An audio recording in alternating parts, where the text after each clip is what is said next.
Right, I'm here with Mr. Aberdeen himself, or actually known as Mr. Average to Elite, Mr. Elite Mentality. Absolutely. Aidan. Now, most people do say to me, I literally said before we started this, I'm just going to preface, a lot of people tell me that they can't understand me, mate. It comes with the Scottish territory, but the more northern you go, the harsher it gets. 100%. So I'm going to try my absolute best to speak perfect Scottish/English for the day. So, Mate, you're never getting close to English. probably not. To be fair, I can understand you fine. I think it's just a Scottish thing though. Like, people from Ireland can easily understand other people from Ireland, or people from certain places in England can understand like their peers and those around them from their town. Because everyone's got their own dialect. But I know that maybe a few people from Ireland will be watching, England will be watching, but maybe we just give them a bit of a laugh and see if we can just try and fuck them up a little bit and see if they can understand what We'll we're just saying. go for it and they'll have to follow along. Mate, that's it. So, Mr. Elite Mentality, give me a wee bit of an insight, just first and foremost into who you are, where you're from. We know you're from Aberdeen, but just background, your life background.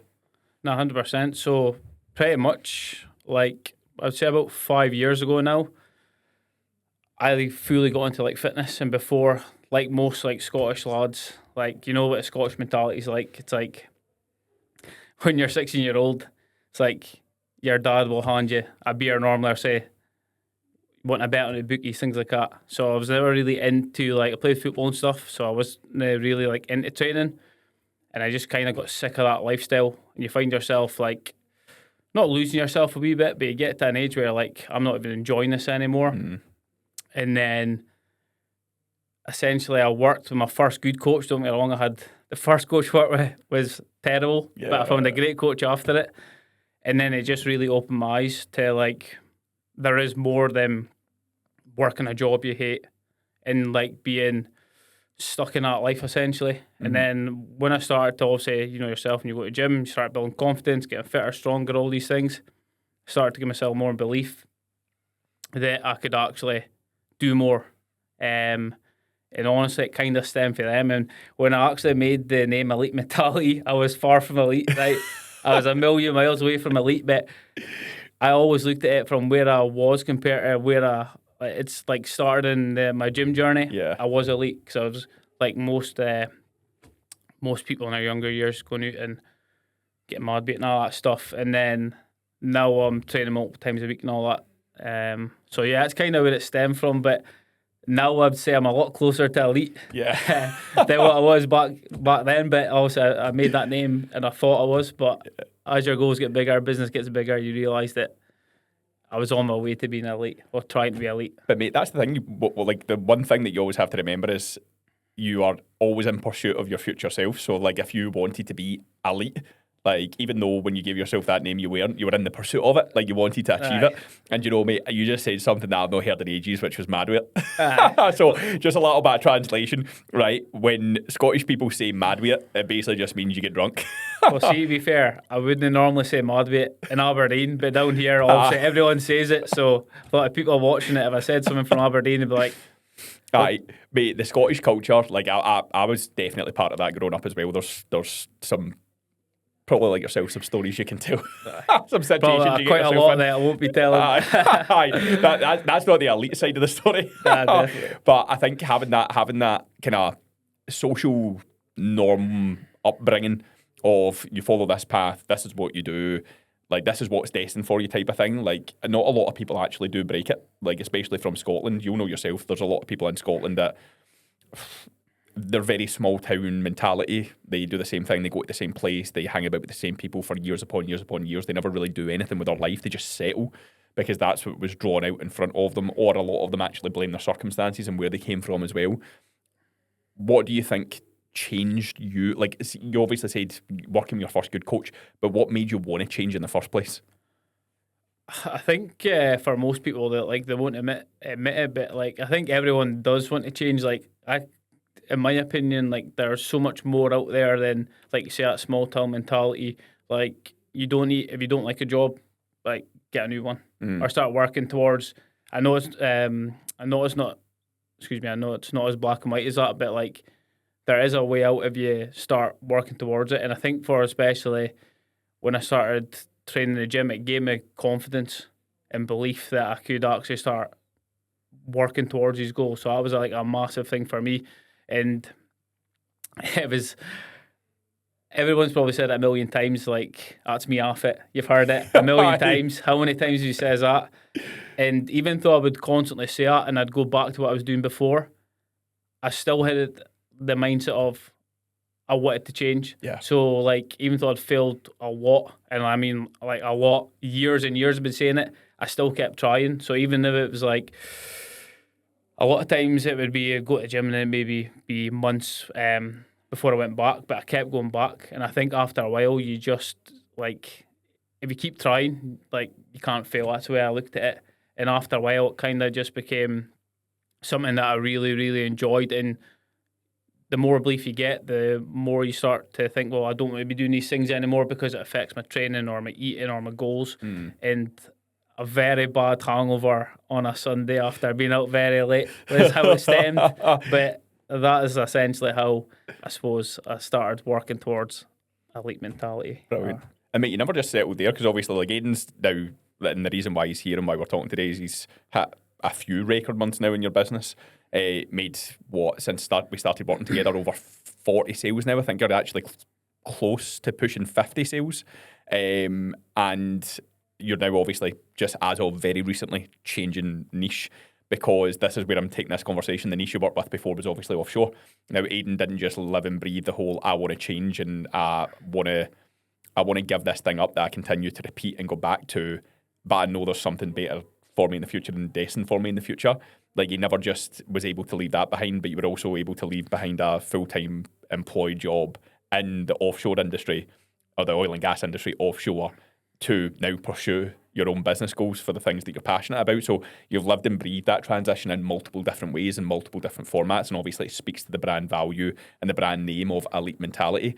But for you, even making that switch from obviously being employed, working in the oil and gas industry, and now coming over and building your business and taking it to the heights that you have, what's been maybe one or two of your biggest lessons that now, upon reflection, you maybe shouldn't have worried about as much, or maybe surprised you on the journey of leaving full-time employment and going on this business journey?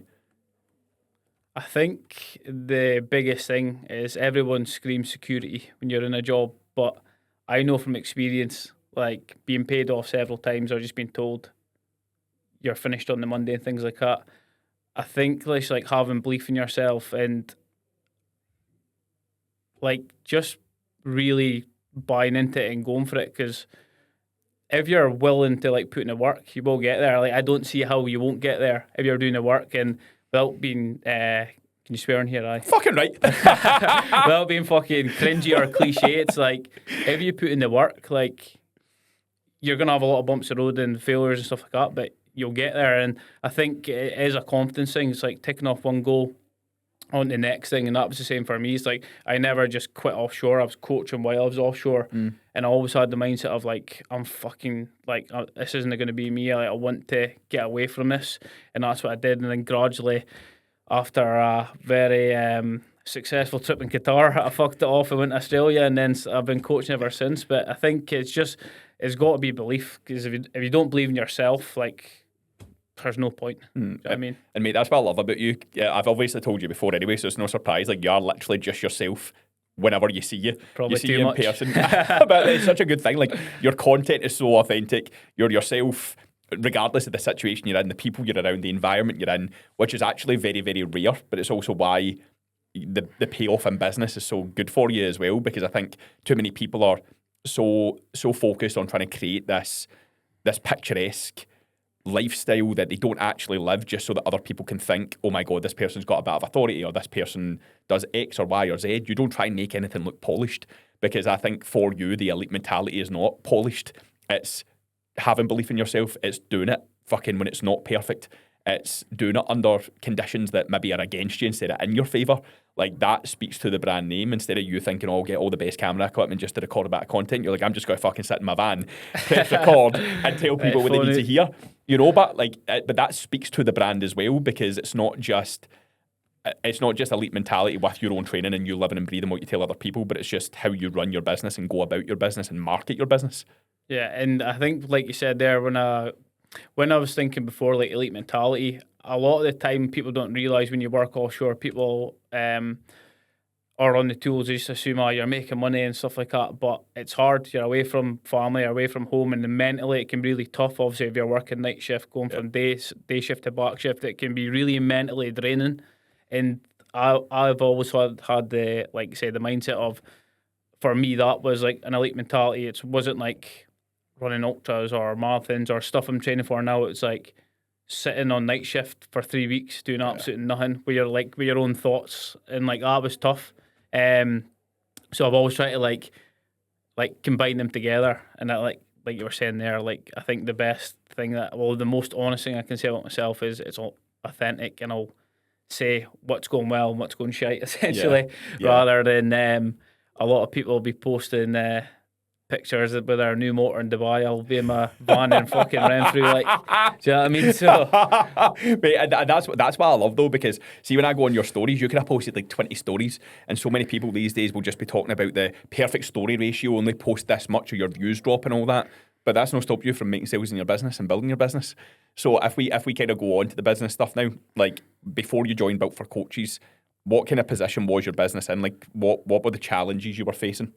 So, like, I think the main thing for me was, like, didn't feel like I had a business.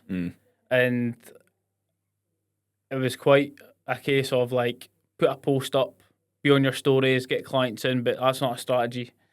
And, excuse me, that was one of the things that I really struggled with, because I was always looking for, like, the long term, like, where could I see my business going in the long term, and getting clients in and getting overwhelmed and then crashing. Like, that's not a strategy. And I was always kind of pushing in the previous mentorship I was in before, asking questions like, in terms of like try to see a long-term strategy. And it was a case like I get clients in the door, and for me that became like draining, because I want to look ahead and know what I'm actually building, rather than I've got these clients but I'm really not enjoying it. So definitely like having a strategy, because if you've got a business with no long-term plan, it's very hard to like buy into it. Whereas if you can see exactly where you need to be going, essentially, and the tools that you need to have, it makes it so much easier. So for definitely for me, like having a strategy and a long-term plan. Yeah, and see, like I think that one of the reasons why that would probably help you so much, because obviously I've never worked in the oil and gas industry, but offshore it's obviously all about health and safety. There's procedures, there's processes, there's checklists, there's like rules you need to abide by so that people don't die, and so the rig doesn't blow up. So obviously you've been in a career where like those things have been very strict and necessary to follow. Do you think that's somewhat helped in business, knowing that there needs to be like checklists, things you need to tick off, steps you need to take, and it not just to be like random?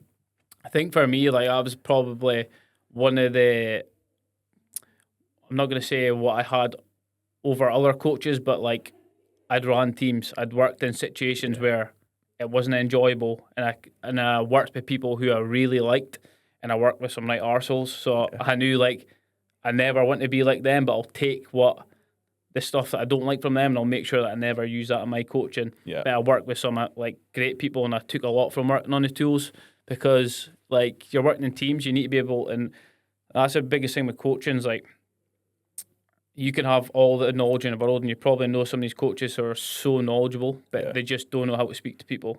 And like they don't know how to coach. Whereas I felt like I could coach, but I just didn't have the strategies alongside it. Whereas like I felt like I was a people person. I've been in shit jobs, and I could still run teams. So if I'm doing a job I enjoy, make it a lot easier. Mate, 100%. Mate, 100%. And you know, I think, see, when you come into the industry and you've been in a background previously, whether it be a professional profession, because obviously, like I came into the industry when I was young, and the only profession that I'd been in, well, it's not even a profession, it was just fucking call centre to call centre. And I didn't really respect it because I knew that I wasn't going to do it forever.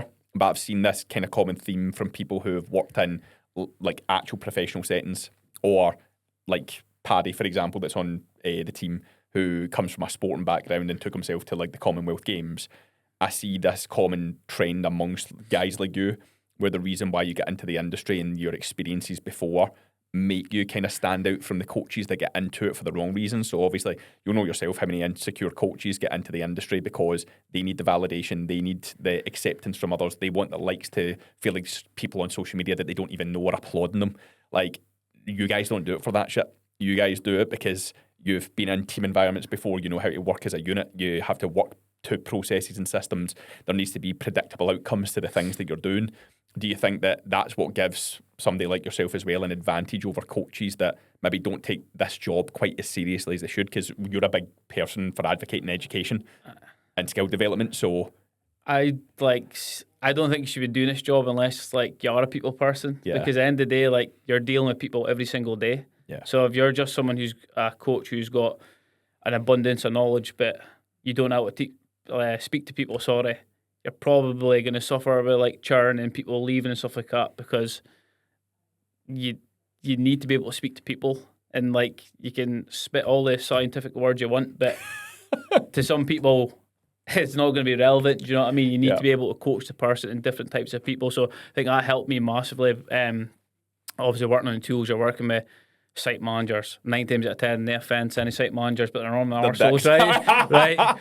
And then you're working with people who are great, like great people, do anything for you. So you learn how to coach different people. Like, okay, they need to be spoken to in a different way. And so, like, I always go by the motto of some people need an arm and a shoulder, and some people need a boot up the arse. So you only get that through experience. So I think where maybe coming into the coaching game later, where I maybe lacked knowledge and say maybe gym floor experience, etc., I had an abundance of it in coaching people. I think predominantly majority of the time that's what the main crux of your business should be, is like your coaching, speaking to people. I couldn't agree more, mate. Just like us sitting here being able to have this fucking conversation. It, so, like, obviously, you were in that mentorship before. You didn't feel like you had the strategy. There was probably like a degree of unpredictability around the business as well.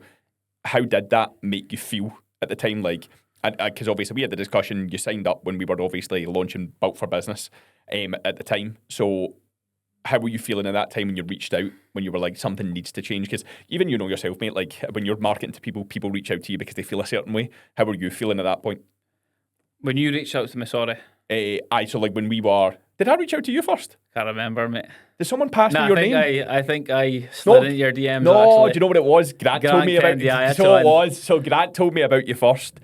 And I actually... Did I message you? We ended up having a conversation because of Grant. Anyway, we got on a call. Yeah. But, I think, like, I was actually thinking about this on the way over without sounding like cringy and cliche. It's like when you were on social media, like you just genuinely felt like you were speaking to me. Yeah. And like this angry Scottish bald guy kept popping up every day, and I'm like, that's me. I'm like, he's a prick. That's me. That's me. And then eventually, I think that's where a lot of people go wrong as well, especially in like mentorships and stuff. It's like everyone wants the outcome, but it's like, see if you can be in a mentorship with like people that are very relatable to you and got a similar story background. It makes it so much easier because, like we say, we go back to coaching and stuff like that. Like, it's like you've got so much similarities. So I think obviously seeing Built for Coaches content, and it was just so relatable to me. And I always like as well, like especially like mentors and stuff who live by what they say outside of the business. Yeah. So obviously, like I knew what you were doing in terms of ultras and like challenges, and I know obviously stuff that Jen's been through and stuff. So I think for me, like as a whole, that was massively important, rather than I want to fucking make 20 grand and be in Thailand. Like, do you know what I mean? Whereas you'll get some coaches that's all they want, but for me, it's never been about that. Like, and you see, it's funny you say that, mate, because I see, obviously I've been coaching coaches now for quite some time around their business, obviously in another mentorship and then building things on my own, but I usually see that the people that get attracted to that sort of shit, you know, the make 20 grand a month, live in Thailand, work 5 hours a day, they're the low level people, because I see if you can be sold that dream by actually thinking within a year you could be working 5 hours a week with 100 clients and living in Thailand and your churn not being sky high, or like, having to run team, or your profit margin's not been low because you've had to build a big team to only work 5 hours a week. I don't know how people can compute that. So I think that's where the immaturity from some people come in when they're investing in these sorts of mentors sometimes. And I think you can sometimes get caught at the beginning of your career with that. But it only takes one experience sometimes. And me and Jem were actually talking about this recently. It can only take one experience to basically identify the good coaches that know reality versus the coaches that feel like they're entitled to outcomes, which is that a lot of the coaches that really respect professional standards, if they do go into a mentorship and that's what it's all about, they quickly sniff it out. Whereas the other people think that the person that's preaching about it is like a fucking god. You know what I mean? They do, 100%. because they're so, and it's like, I don't know why in any way, shape or form you would think that would be achievable, especially with your skill set, the fact that you've hardly got any experience. And I see it time and time and time again, and the arrogance around some of those people is a little bit wild. And I've got a funny story about that. Don't worry, they won't be named. But I Name got them. I got a message not that long ago. It must have been about 2 months ago, and the message was literally, I thought I'd be making a couple of grand to be in Thailand by now, and I'm like, in my mind, I'm like, listen. By the way, I've been in Thailand with my laptop. It's class. It's good to a certain bit, like to a certain I mean, degree. Thailand's class, no, when you're on your laptop. Thailand's class, right? But it's not real life. I don't care what MD says. Is like, if you're a proper business owner, you're on your laptop majority of the time outside of training, family, friends, and everything. But I literally got that message, and I'm just like, if that's the standard of coaches that are coming through, like that wasn't when I first started training and coaching and stuff like that. It was just about being better and being a good coach. And obviously alongside that, there needs to be a point in your business where business does become more of a focus for a year or whatever, and building, getting systems and stuff. But when I get messages like that, I'm like, you will never last, because imagine I showed that to my client, or you showed the client, they'd be like, I'm not working with you. Yeah. Do you know what I mean? To me, it's just like, it's just wild time. And wild. Mate, it's funny because see, when I moved to Dubai, see, for the first year and a half, a lot of people never knew I'd moved because I was never doing anything. I was never putting up pictures because I was just so busy with work. And even now, like, when do you ever see me really doing anything in Dubai? I'll be in the gym, maybe be a walk, I'll be taking the dog out. But I work like pretty much all day, every day, like from Monday to Friday. So I only really have my weekends, and that's kind of how it should be when you're in a building phase. And I always say to, obviously, to you guys especially, that like, I relate to you because I'm also still going through that new build process. Like, this business is fairly new, so even though, yes, I've built skills and I've had experience in the past that has allowed me to accelerate the growth of this business is still very new. It's a completely new niche, completely new offer. So even though I accelerated the growth of it because of past skills, if I now thought, okay, work's done, I can just go away and sit on the beach and get away with only working a handful of hours a day, this business would just plummet back to the ground because it needs more infrastructure, it needs more systems, it needs more testing, it needs more safeguarding realistically to see, will this last the duration? Because if it's only been up and running officially, really, for 13 months, it's not enough data to go off of. 100%. So like, new coaches in the industry that haven't even proven that they can build something yet, talking like that is And the crazy thing as well, it's like, obviously I was like actually giving the person advice and stuff like that, but when you go on their page, it's all growth based stuff, no results. I'm like, well, if you don't have that stuff, like, people's not going to buy from you, because at the end of the day, they're there to achieve an outcome, a result, whatever, change their life. If you're just, here's me posting fucking what I eat in a day or some bullshit like that, like, you're going to get found out. You know what I mean? In my opinion.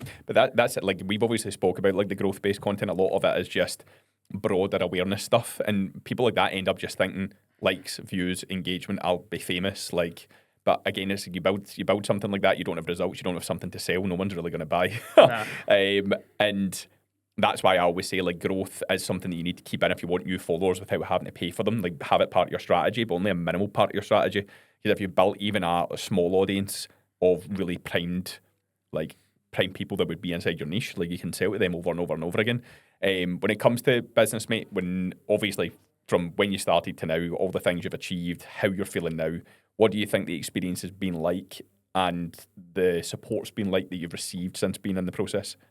I would say, like, that is probably one of the best things about Built for Coaches, the support. When you go into a mentorship, you'll probably notice yourself, a lot of stuff can get delegated and handed off, whereas, like, it's you and Jen. Yeah. Obviously, we've got Rue and Katie who deal with the training side of things, but like, how many times have I nipped your head?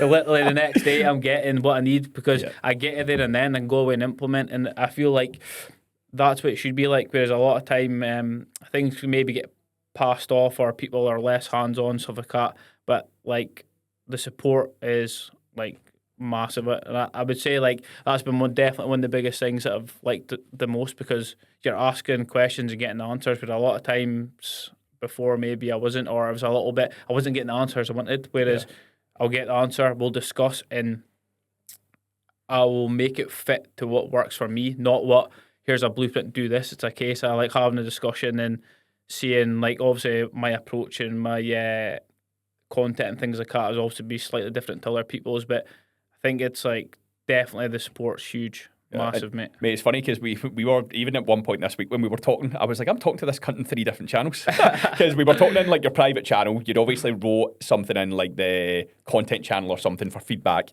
And then I was talking to you in like your check-in channel as well. And I was like, but this is quite good because it's like if you've got a few different things in your mind, you can also congregate each thing into like one conversation. So it's like if we're talking and you're getting an answer in one conversation for something that's been on your mind, it doesn't then need to disrupt the flow of the other two. So it's like, okay, we were talking about this here and he's gave me the answer for that. We were talking about this here and then he's gave me the answer for that. And obviously Jen will chip in where she feels her skill set can be necessary. But I think for us, like we preach speed a lot. Like obviously for us, like we need to protect our boundaries anyway, and we have our communication blocks with clients when we go on social media and all of that sort of stuff. But when we're in, we're efficient when we're in because it's like people need us to be efficient. It's not like we open, like, mate, sometimes I'll open my Slack and there'll be like 50 notifications and I'm like, right, time to get to work. Whereas a lot of people can go in, look at that for their clients and go, oh, fuck that. And they fanny about and then they don't end up getting back to people because they look at the amount of work. And I'm like, I could get through those 50 messages in an hour. You know what I mean? If it's like, if we're having clear conversations, I can give you a direct answer. Or if I need to find out a bit more, I'm like, I just need to like really condense this down to the main talking points and then ask a question to get confirmation and then give the answer. It doesn't have to be as difficult, I think, as people make it out to be. I think people end up just getting caught up in conversations for too long that drags them out to the point where people don't get the answers for what they need. Definitely. And I think one of the things as well is like when you're asking the question, it's like a specific question and you're getting an answer and you go away and implement. Whereas I feel like a lot of times people in other mentorship, they're trying to speed through things. Yeah. And they're like, I need to get all this information, but they end up doing fuck all with it. Whereas I've like very much bought into the whole process of like, I want to get information and implement it. Yeah. Because that's the only way it's going to work. Yeah. Don't have it sit in my notepad and go back to it 3 months later. Mate. So like that's been massive as well. Just like obviously sending a lot of questions, getting a lot of answers, but I'm like, I've been managed to fucking implement so much more rather than asking all these things and just go, I'll just do it later. It's like, boom, get that, get the clarity from you and Jen, go and implement and put my spin on it, however I'm wanting to approach it. I mean, you know that yourself as a good coach. Like, I think coaching, you always want to add value, right? Because that's like a common instinct. But value is only ever valuable at the point of time that it's valuable. So it's like if we're talking about one thing and I start giving you loads of other shit or like going down a completely different route, it just disrupts what we're actually doing and talking about, and it confuses you more as well. So I still feel that impulse of like, am I giving my clients enough here?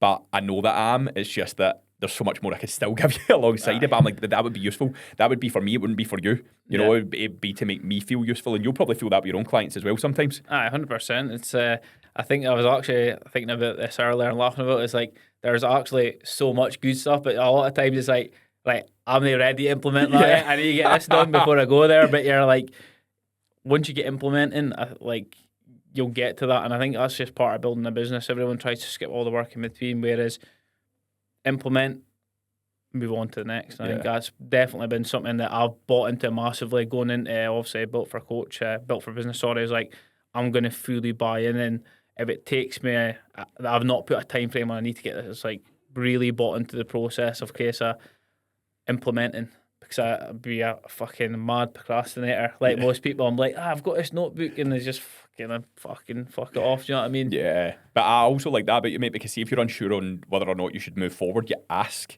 You say, I'm looking at this thing now and I'm not too sure if I need to implement it just yet. What would you recommend that I come back to it or I do it now? And obviously one of those things has been like your roadmap builder for like how you're going to set specific outcomes for your program, the education around it, blah, blah, blah. But obviously you were kind of going through this niche shift as well, and you can't really plan that stuff when you're feeling uncertain with the direction you're taking it in. So if you're feeling quite uncertain, me telling you to do that task is kind of pointless until you're certain about it. 100%. You know? Like, we've had that discussions, Yeah. and I've even said to you, Mark, I'm going back to level 2 to read through this stuff, and Yeah. you'd be like, that's a mindset of like a business owner. I think that's one of the conversations we had. But I think like for me, I've got no issues like stripping things back if they need stripped back. Do you know what I mean? Yeah, and the thing is, and that's such a good point, mate. A lot of people will try and sprint through information because they think the information is going to help them. Whereas what we see all the time, you'll see for your own clients, is the people that implement are the people that are most successful. Like the people that go the slowest actually through our entire process are the people who win the most. Aye, We end up having to tell people to slow the fuck down because it's like, by the time you're where you are right now, you should have actually achieved way more than what you've actually achieved. So for you to be open to the fact that you're like, I'm not trying to rush to the end of this thinking that there's going to be a fucking rainbow with gold and a leprechaun at the end. You're actually like, if going back and revisiting things as I'm going through an evolution of change is going to actually help me make my business better and achieve even better results than I already have, then I'm going to do it. 100%. And you always learn retrospectively as well. You always learn upon reflection. So usually when you go back over something and you've implemented it the first time and then you go back and you learn it the second time, it usually sparks a lot more in your mind again to be like, fucking hell, I missed this first time around. You know, because you're further ahead in the evolution process of learning, developing, implementation, even your thought processes. So have you found anything like that when you've went back and revisited any of the material? Because when you went back and revisited it, you've actually been further ahead than where you were the first time?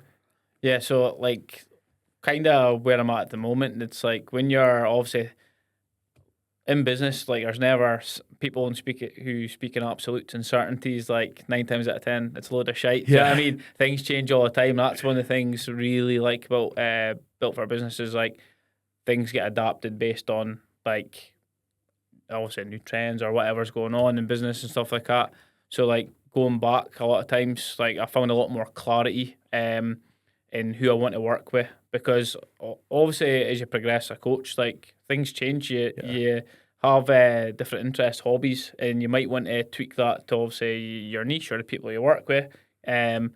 So definitely like going back and revisiting a lot of stuff, it does like second time round you feel way more confident, I would say, because obviously when you're working through all this stuff, like there's a lot of information to take in, and a lot of times you're like, fucking hell. Yeah. And then you go back and you're like, it's starting to make sense now. But I think that's just any business owner try to grow a business and be a better coach. Like things are always going to be better second time compared to the first time you do it. Do you know what I mean? Yeah. And mate, like we even obviously building out the sprint just now as well, because we're like, we can make this better. You know, like we built this first in May, obviously. And then we rebuilt it again when we merged them in September. And then we're building a brand new like bolt onto it as well. And you can't be scared to build something and then go, I can actually make this better further down the line. And I think for us, we want to get that good balance of obviously like supporting you guys to implement, but we also want to give you like real life business education that's going to work. And that's probably something I'd ask you a question on, because there's a lot of coaches out there now that are like, don't want to learn, don't want to have to educate, don't want to have to consume videos on stuff. But you'll know yourself, like if you don't understand the concept, how are you ever going to implement it well? And obviously business is one of those things that, mate, no one really loves. Like when you're a coach and you're running a business, you love coaching. You learn to love the business stuff, I think. But initially it's like, I really need to learn this stuff. But from what you've been learning alongside the support, do you think the learning has been like a core component of importance when it comes to actually getting the results that you have? 100%, because like you need systems. And it's the way I look at business, I look at it similar to coaching a client. Like they want to know where they're going, the direction you're taking, how long it's going to take. Like business is similar, and you need that strategy. So I think definitely come hand in hand, 100%. Love that. And from obviously coming on board, you have, mate, I actually think back. So and you'll I'm know like, better than me, to be fair. No. Like I even think back, because I remember like you'd been on board for like 7 weeks. You'd taken on like 19 new clients. After 6 months, you'd taken on more than 40 clients. We're now pushing the 50 client mark. Like more than 50 clients at the one time. And obviously business, we all know business goes through cycles. You're going to take on clients, you're going to lose some clients, you're going to take on clients. But obviously as you've grown, the business has compounded. So you've like taken on more people than you've lost, and so on and so forth. And I know that you're a very like critical guy, not of yourself, but I mean like you think critically. So when you look at people, say for example, churning from your coaching business, you'll go, okay, where do I need to become more skilled to make sure that my retention gets even better, which is a great thing and a great sight. Obviously you're just talking about education being big, but with the results that you've seen in that kind of time frame of us working together versus the people you've worked with before, what has that been like in comparison? I definitely kind of laugh because before I remember Jen asked me a question, it's like about your churn rate, and I was like, fuck's churn. You know what I mean? So it's like I was just so invested in coaching, but now it's like everything, like you say, is data driven, and always go back to how you coach your clients to your business the same. Like you need data to refer to, and that's been one of the things, especially you've drilled into me, is like get the data, see what's working, what's not, and like in terms of churn and stuff, like. I think I actually looked the other day, and majority of my clients, like, I've had them for a year plus. I mean, I think we've been working for maybe a year. I think maybe coming up to a year, is it? Aye, and me. Fucking still a bit to go. 8 months now, I think it is. I think that's 8 months. It's been that good. I thought it was a year. Like. But aye, definitely massive. Like, you need to know, you need to have a data to refer to. Aye. Because otherwise you're just adding mass amounts of stress. Whereas if you've got the data and you can look at how long clients are staying, you know that you're doing a good job. As crazy as that sounds, you know anyway that you're giving a good service. But if you know clients are staying for a long time, like there's a reason fucking for it. Yeah, they're not staying for a laugh. Do you know what I mean? Well, they could be. They could be. You're quite a funny guy. So compared to, obviously, I think you've been in 2 mentorships beforehand as well. How are those results? Like, not even you just looking at the data now and like tracking the data, and obviously the changes in your mindset towards business and developing more of like a business owner stance, but the results that you've seen from like a sales perspective, like a lifetime value retention perspective, do you feel that outweighs things that you'd achieved previously? 100%. Like, I'll go back to before, like I didn't have a strategy and I'd been in mentorships, but coming into Built for Business, like I've got a strategy, I've got clarity, and that's had a huge impact in, like say, getting more recurring revenue, getting more clients in, and like just that's been massive. Do you know what I mean? Like having sounds so simple, having a strategy, but a lot of times you go into play, like it's just get clients in, there's no long-term strategy, whereas I managed to get clients in, I managed to add to my recurring revenue while like really enjoying my job, not thinking, fuck, I need to post this thing to do this or I need to do that. I've actually been able to build something that I love while adding income, which is any business owner wants. Do you know what I mean? So like since joining Built for Business, I would say it's been amazing. And just on that point as well, like I can recall 2 periods of time where you've taken like a full week off posting after like really pushing for like bigger sales periods, and it must be refreshing to know you can take that step away for your business without everything crumbling. 100%. It's like you need periods like that. I think you need time to like reflect and think, fuck, I'm actually doing an alright job. Like chill out, mate. Do you know what I mean? Because a lot of time when you are pushing, like you'll know yourself, obviously, with the amount of businesses and stuff you've built up, it's like you can get in this mindset where you're pushing all the time and you forget to actually enjoy the fucking going out to the weekend with your missus or going out for a run with your pals and stuff like that. So I think like being able to just take a week off and go, I'm not worried. Like I'm not worried about a client leaving. Do you know what I mean? I've built this up into a good place where if there is a churn message, cool, you deal with it, you have a conversation and you make sure that client is leaving for the right reasons, and if they are, you put them in the best direction possible. Yeah. You know what I mean? So I love that, and again, it very much speaks to the brand, like elite mentality. And I think it's just living in reality as well. Like clients are going to leave, people are going to churn at times, and all you can do is control what you can control. Like just put in the best effort that you can. And even some clients, you'll not always align to everyone that you work with, but the more that you do grow your business, and like you said, working with teams before, seeing things in people that you don't like, pinpointing that in potential prospects, actually saying, nah, I don't really want to work with you, even having that control and power probably feels good now versus maybe before when things were unpredictable and you didn't really feel like you had a strategy or approach. If anyone came to you that didn't really fit the bill, would you have maybe taken people on at that point just because it was like, I don't know where the next sale was going to come from? 100%. It's like one of the things. It's like a scarcity. It's like I need this person to come in, even if you know they're not the right fit. Whereas now when I have a call, I've got that alternative to go like, actually maybe they're not the right fit for the program, and this is actually going to cause me more stress, and the client's not going to get what they want, whether they're not ready or whatever they've got going on. So being able to have that I'm not going to say power. It's the wrong power. Sorry, It's the wrong word, I suppose. But like being able to say, like, actually, this isn't the right fit for us. You're probably better suited for someone else. Yeah. And like when you're first starting out, a lot of time you're like, fuck, Yeah. they get him in. But now it's like I'm in a place where, right, cool, like I work with a specific type of person, and you'll find that your business is always going to be a million times better because you've built a business that's built for them rather than built for someone who doesn't fit the type of person you're looking to work with. You see why we chose the branding, mate? Because you basically just like said the full branding throughout that sentence without realising.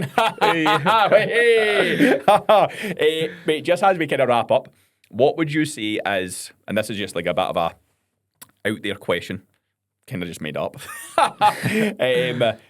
What would you say is one of the best things about Built for Coaches that you maybe did not expect before joining?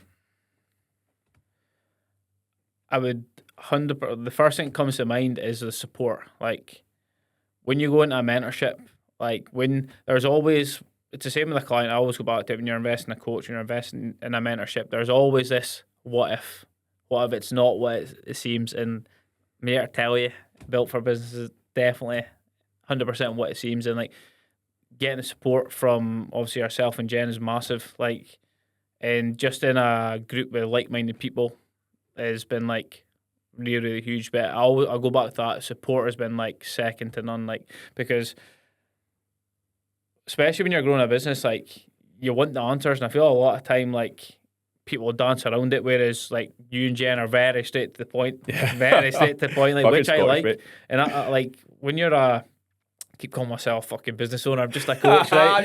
just get a country Aberdeen that coaches people. I'm just a coach, right? But like you want challenge. I don't want somebody to tell me, "Oh, well, just do this," or "Here's a fucking content plan." I want to be able to think for myself. Yeah. And like before, when I go back to strategy, like support and stuff like that, I couldn't really think for myself. I was reliant on getting told. Yeah. And then that was causing me stress in my business. Do you know what I mean? Whereas we'll discuss stuff and you'll go, this is like the blueprint, but put your spin on it. Yeah.